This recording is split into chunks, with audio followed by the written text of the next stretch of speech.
Okay, we're out of brown sugar and about to make chocolate chip cookies. So what do? And what can you do at home? You just take some molasses and some white sugar, add a tablespoon of molasses per cup or to a cup of white sugar. I get a little generous. Okay, I put a glove on. If you don't have gloves at home, you can use a spoon, but I like playing in the sand.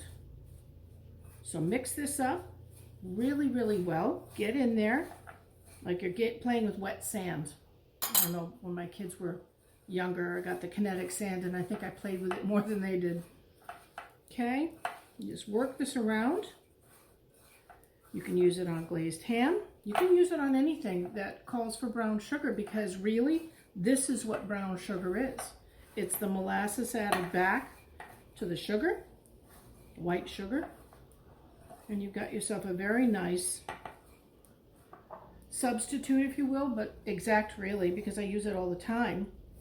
The exact flavor of brown sugar, texture of brown sugar. It's very wet and sandy. And best of all, you saved yourself a trip to the store. Now, when you're done, you can take it and store it in a Ziploc bag, which I do. Just make sure it's airtight and sealed. As you can see, I've made this video more than once. So, I hope that you enjoy this hack and this tip.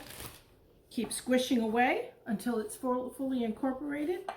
And in the time it takes to make this video, you have yourself back on track to make the cookies that you wanted to make, the ham that you wanted to glaze, and anything else, the cinnamon rolls. Oh my gosh, I love cinnamon rolls. We'll do those soon. I hope you have a great day. Take care.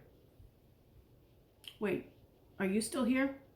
Okay, well, while you're here, hit the like button and subscribe to Suzanne's Creative Kitchen, where we're going to be doing all sorts of baked goods, cooking, and sweets.